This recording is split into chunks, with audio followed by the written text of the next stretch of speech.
Skills National Football Show Power Hour number 3 here. Strength of schedule. Schedule's coming out next week. Tomorrow on Thursday. We're going to talk there. Also, the look at the 2024 NFL draft. We're going to get that out there for you too as well. Man, what a bunch of really great takes here from Brian Baldinger here. And I want to hit on that, and I want to stay on that point here. Look, guys, Tone asked the most important question on this thing. Can this thing be fixed? Can it be fixed where Jalen Carter and Jordan Davis become more productive? Guys, you're not wrong on the talent level. You're not wrong on the talent level with Jordan Davis. He's just not in good shape. He's just not in good shape.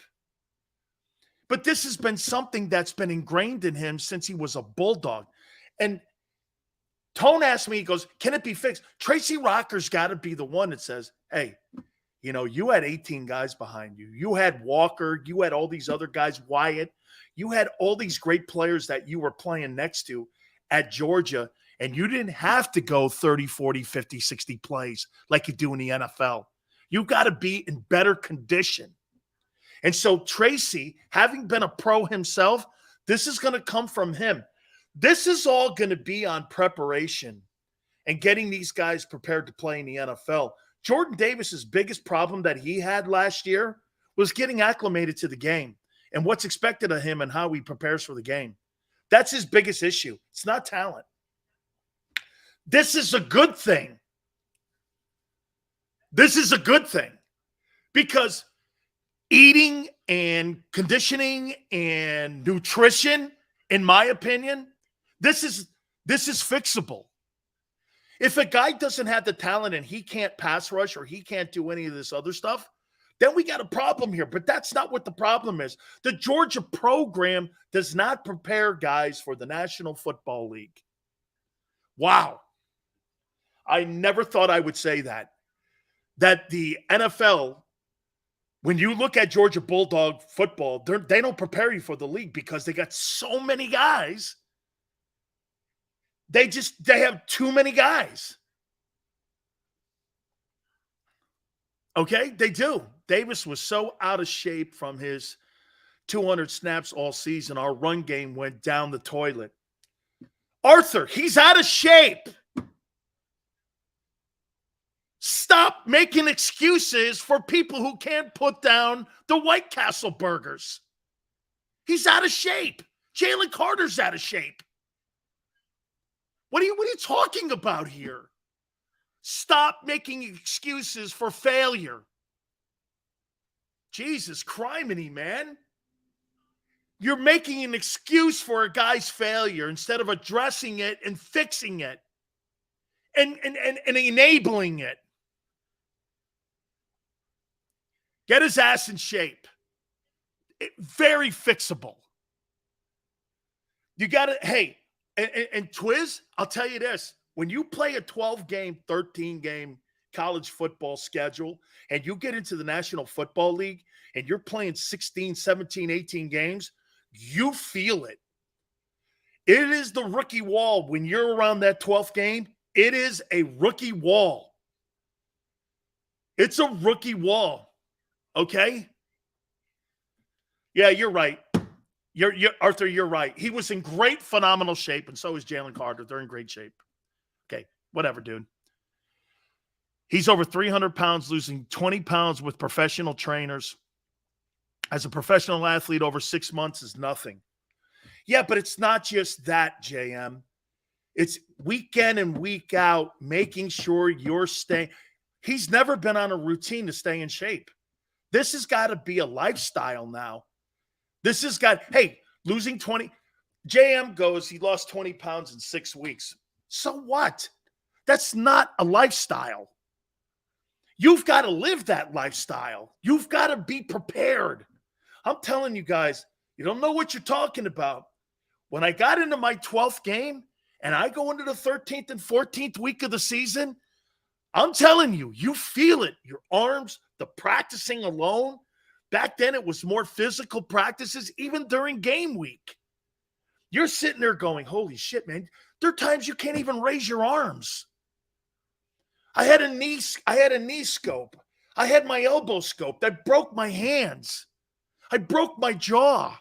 And you're sitting there telling me, hey, and it's a mentality that you have to push through. Carter and Davis better stay away from those Philly cheesesteaks. I'm sure the majority of rookies coming into camp out of shape. I don't think Aiden Hutchinson came into shape in Detroit out of shape. I think that guy's an effort player. I think that guy was prepared to play in the National Football League. When I watched him against the Eagles in week 1, I saw an effort guy. I completely believe that he was ready, and I think he plays that way and practices that way. Jordan Davis is not an effort guy. And I think what Baldinger hit on is important. Okay, I think it's important. The Georgia football program is not preparing players for the National Football League, even though they're a great skill set and they're talented. Nolan Smith's a talented player. Jacoby Dean's a talented player. Jordan Davis is a talented player. Jalen Carter, they go to Georgia. If you're being recruited by Georgia and given a Division I scholarship to play at the 2-time national champion, you're a great player. You're not a stiff. Okay? You're not at Temple. You're at Georgia. There's a complete difference. Okay? The difference between Temple and Georgia is an anthill to Mount Everest when you're talking about programs. So, no question, these kids are gifted. However, the mentality that they have at Georgia, and if Baldy, you think about it, because I'm with them, I struggle. And how many times have I struggled telling you guys this? Man, when I look at those guys and I look at their production sheet, it's just not there. Like there's not a player at Georgia that has a ton of sacks. There's not a player that has a ton of interceptions at Georgia or a ton of tackles. They just don't do that. And they rifle so many guys in. There's no question you're not in shape. Because you're not asked to. You're not in game shape. How about this? When you're Jalen Carter and you only have to play 35 plays a game, instead of playing an NFL 65 plays a game, that's a huge difference. And the game itself is elevated because it's pro ball. Now, can it be fixed? Of course it can. This is going to come down to being prepared mentally and how you approach it. Remember, I told you this. When I got to Tampa Bay and I saw how these guys prepared to play and how they prepared to play a football game each and every single week, it was far from what we did. We ran more. We hit more. We were always in middle drill. We were always in 9-on-7. We were always in inside drill. The Bucs didn't do any of that shit. We were in so much better shape than anything I had in Tampa Bay ever. Ever. Then when I got to the Cowboys and I saw how Ed Jones did it, Ed ran. Ed would run 10 miles a week to get his body in shape. He would go to the trainer. He would do all these things. And I'm watching this and I'm going, that guy knows how to prepare his body for an upcoming season. He's done it for 17 years in a row. Ed Jones did that for 17 seasons, getting his body in shape. Okay, Big Sills, you think? Name one bum recruited to the U when you were there. Answer, none. There ain't no bums at UM when I was there. They were all Americans, and get this, they were all football players. We didn't recruit from rivals. We recruited football players. Every guy I played with was a good football player. He may not have gone on to the NFL, but he was a good football player. We didn't recruit rivals. We recruited really great ball players and turned them into ball players with great coaching. Seals, Jalen Carter, Nolan Smith, and Kobe Dean and Jordan Davis will prove you wrong. You're not, Calvin, prove me wrong how? More productive? I hope so. They've never been productive. Not any one of them. And personally, I like Jalen Carter. I compared him to Jerome in skill set. Baldy just doesn't think he's in shape. I want to ask you guys this, though. How can you think it's a coincidence that two defensive tackles that you've drafted, the biggest question mark is their dedication to conditioning? And not think that's an issue. How can you listen, do I think both guys are talented? I do. But that can't be a coincidence. They're not in good shape. That can't be a coincidence. Alabama used to run those RBs into the ground in the late. That wasn't an Alabama problem. It was teams who drafted them problem. That's why Fletcher's back for $10 million. Tony, exactly right. Fletcher knows how to prepare himself for the upcoming NFL season. These two young guys have to figure it out. And I think they will. Isn't on the players to be ready for the NFL. It is on the players. Well, I think when you're at a particular program, you're praying that Georgia gets you ready for the next level. Is that why you go to Georgia? Don't you go to Georgia because you're hoping that gives you the opportunity to play at the next level? Shit, you could pick any college then. Georgia players, I mean, like I said, Roquan Smith, Chubb, he's been there 7 years. Hire a personal chef. Okay, that's part of it. That's why LeBron has played so long. LeBron knows how to prepare himself for an upcoming. Dude, there's a skill set for that. This is your argument. We're just listening, Sills. It's not my argument. It was Baldinger's assessment. Okay, Modest, let me ask you this. So you think it's a coincidence? See, Modest right here thinks it's a coincidence that your two guys you drafted are out of shape. And he thinks it's a coincidence. You drafted two players not in shape. It's a coincidence, right? Or do you think it's a program thing? Baldy thinks it's a program. I think it's a program thing. And I think it can be fixed. Georgia's going to rotate 15 guys in their D-line and front seven. They're going to rotate 15 guys. You don't have 15 guys to rotate. You barely have two linebackers. The NFL's not set up that way. I know people always go like this. Are you saying that Georgia has more talent than the Eagles? No, that's not what I'm saying. I'm saying they got more bodies. They got more bodies than what you have. And that's why Chip Kelly failed in the NFL. He didn't have the bodies. That's why he's a college coach. That's why actually Nick Saban's a college coach. Nick Saban's a college coach because of exactly what we're talking about, me and Baldinger here. Saban doesn't have the patience. He'd rather have 5 deep at quarterback and wide receiver. Again, his failure at coach.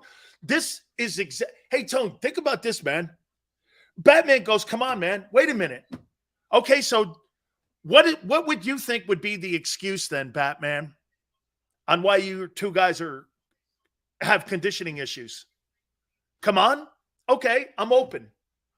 Tell me why your two guys that you drafted are out of shape. I'm open to hear. Tell me why they're out of shape. I'm open. Of course they're not in shape. They just got out of college. Funny, I watched Aiden Hutchinson kick the shit out of people. He seemed to be in great shape. That's Sauce Gardner, man. He plays DB and was in great shape, and he goes to Cincinnati. Tell me. I'm open, Batman. Why do you think Jalen Carter and Jordan Davis were out of shape when they got to the Eagles? In consecutive drafts, I'm open to hear anything.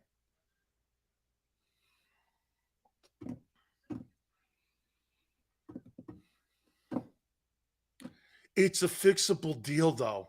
It's not an indictment. Hey, always remember what I'm saying here, though. This is not an indictment on their athleticism and their football ability. It's got nothing to do. Conditioning has nothing to do with your ability, but it has something to do with your availability in late parts of the game. Was Jerome in shape when he got drafted to the Eagles? Yeah. Because of what I told you, Arthur. Jerome was lazy, though. But Jerome was in shape. Why? Because he played 75, played next to me. He played 75 plays. Now, Jerome would take plays off, but he'd still be out there for 75 plays or 65 plays right next to me. He was in shape because we played in Florida and practiced in Florida. Yeah. And we didn't rotate. So he was in shape. Yes. He was just lazy at times. There's a difference. But he had to beat that laziness out of him. Conditioning was not an issue for Jerome. Laziness was. Not getting bored in games was a big deal, okay? It was more. See, Jerome would get lost in a game at times. He would do this. All of a sudden, you're like, we're like this. We're in the huddle. I'm like this, and excuse me, Aunt Betty, but I'm like, hey, fucking snap out of it. What are you doing over there? And he sometimes would say the same shit to me. And then all of a sudden, he'd make these 3 flash plays. You wouldn't believe it. And he would kill the quarterback. And all of a sudden, the game was over. And you're like, that's the guy. I mean, he just needed to be prodded a little bit. Jerome was so dominant, he got bored. Now that's greatness. That's what Tone said. That's exactly. He just would get bored. Killing the guy. The guy blocks him. I'm looking over at him. I'd go like this to him. Are you fucking kidding me? You're kidding me. The guy's listening to me too. I'm like, this guy here stinks. Jerome would pick him up, throw him like he was a rag doll, get to the quarterback and smash him, and the game was over. He just had to be reminded at times who he was. And that's what Buddy beat into him. Jerome was a better player in Philly than he was spectacular at Miami. But he was a better player in Philly because you know why? He had Reggie and Buddy in his ass. Think about that. I had Buddy Ryan, arguably one of the greatest defensive coordinators in his ass, and you had the greatest defensive player next to LT. LT, him, pick one. It's all good. I'll take the second guy. And they were teaching him how to be prepared and how to play every down. Arthur, I don't give a shit what you say. You had 2 NFL guys tell you that program. You've drafted 2 out-of-shape guys. I've never seen a guy not get through his combine drills. You got one now. Have you ever seen a guy not get through combine drills? He couldn't even get through shuttle drills. I think that's a great observation by Baldinger. And I think Tracy Rocker will fix it. Dan, settle the CeeDee Lamb versus AJB. Dude, AJ Brown is superior to CeeDee Lamb. CeeDee Lamb would be the 3rd wideout on the Eagles. CeeDee Lamb is a good ball player. CeeDee Lamb is not one of those guys like DK Metcalf, AJ Brown, Devontae Adams, Cooper Kupp. He's not one of them guys. He's not. He got better in the second half of the season last year. He got better. Plus, they need another guy on the other side of him to help him out more. CeeDee Lamb's not elite. Okay? That's not happening. Look at Carter. He dominated everyone in college. Yeah, for 20 plays. That's William.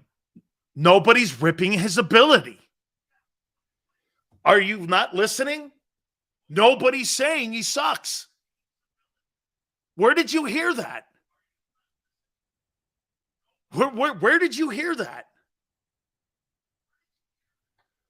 I never said that.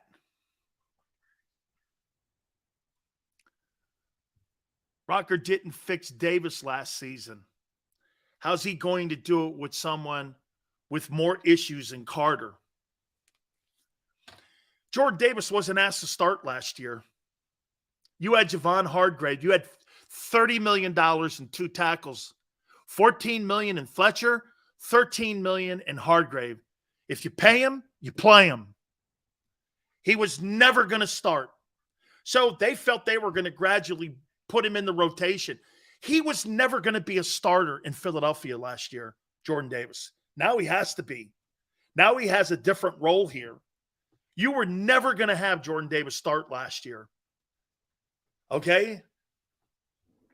You were never going to have it. You had $30 million wrapped up in 2 guys in the defensive tackle position. So some of them just don't get it. It's a shame because it's a legitimate conversation here. Well, because they want to make excuses, and most people in life make excuses for failure. That's why they do it, Tone.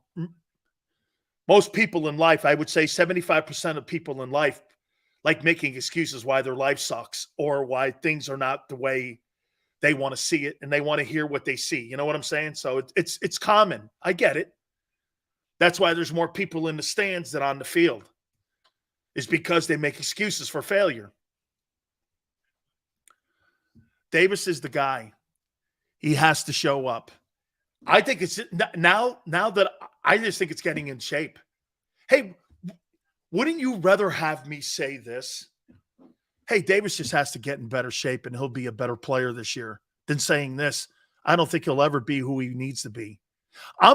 Hey, are you ready for this, Tone? I'm more optimistic now about Jordan Davis' second year in the NFL than I was 45 minutes ago.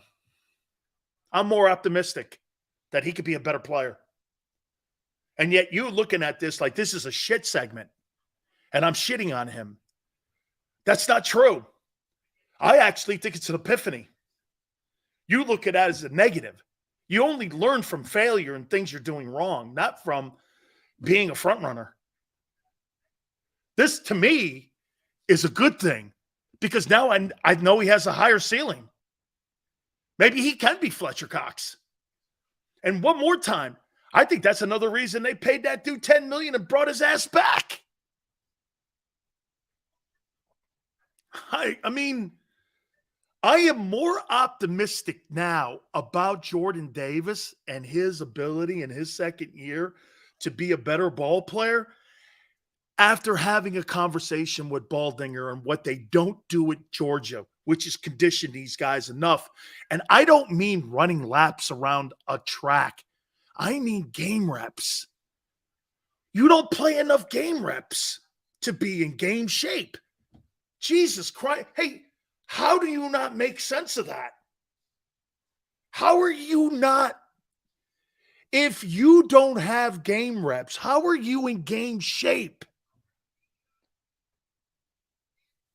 Those guys aren't in game shape. It's probably why he got hurt too. Sills, I agree with you on what you're saying. I'll wait to judge them until I see if the trainers get them in shape before the season. Davis has lost 20 pounds and is looking better. Glenn, I'm more optimistic now that Jordan Davis has been told by, because again, remember, last year, he was in a supporting role. He didn't have to play 50 plays. Now he has to. Now he's got to play 65% of the reps. That's a different conditioning set. Now, I think you should always be in shape. You're a pro ball player. But why should he think that when he wasn't practicing that at Georgia? They're actually reconditioning Jordan Davis and Jalen Carter's mindset right now. I think that's why when I was talking about Sirianni yesterday and what's expected of them, and those guys were talking to all the rookies, I think this is part of it. Got to be in shape, guys. And that means all of you. You got to be prepared to play in an NFL season. And that means, see, this ain't up. Hey, and you know what some of you guys are doing? Dude, I don't want to hear anybody ever tell me the trainers have to get you in shape. Screw that. This is player accountability shit. This is not up to the Eagles to get you in shape. This is up to you to get in shape.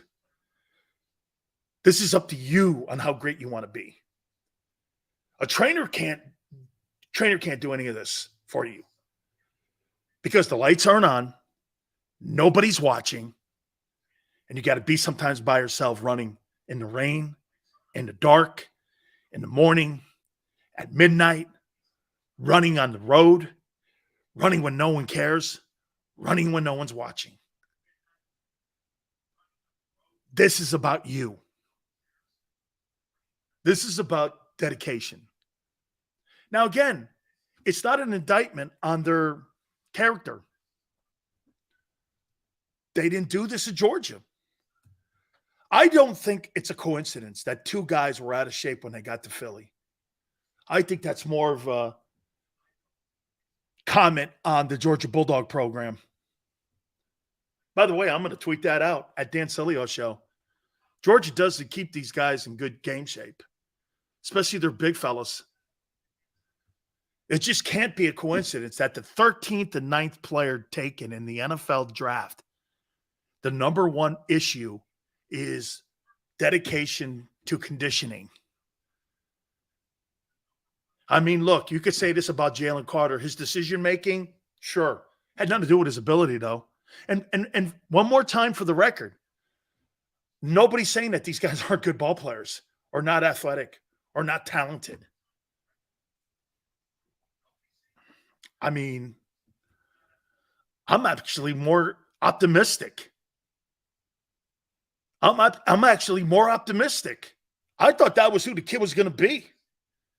Shit happens. It's up to the players to be in shape.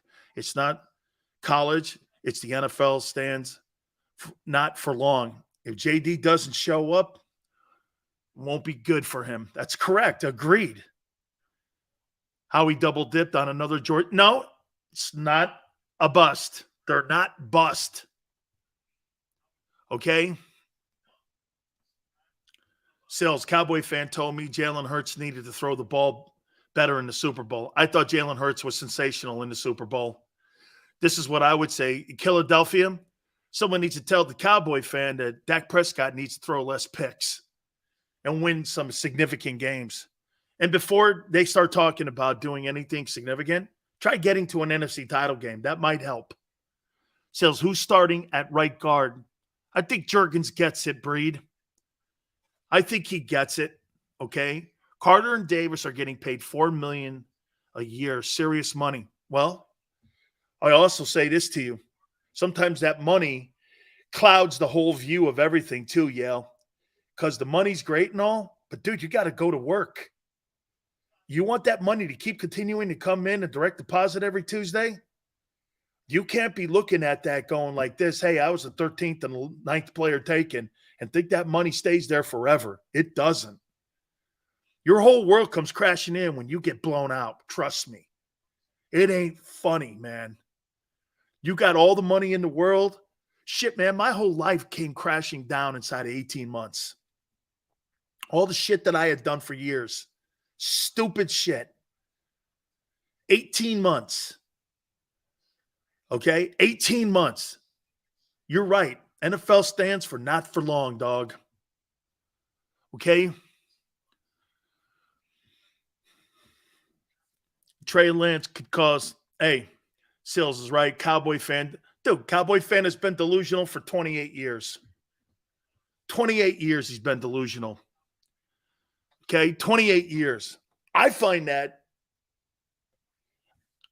one more time, I am so optimistic, and more optimistic about Jalen Carter and Jordan Davis now. Get in shape, guys. Get in shape. They get in shape. I think the ceiling is a glass ceiling, and I don't think there's any limit to what these guys can do. Just get in shape. The Georgia program's the problem. And again, not a talent problem. They just got so many guys there. All right, I want to take a timeout. I want to hit on straight the schedule when we come back. I want to do that. I think you're going to be stunned here when I throw this out to you here. Please hit the like button. Keep it here on the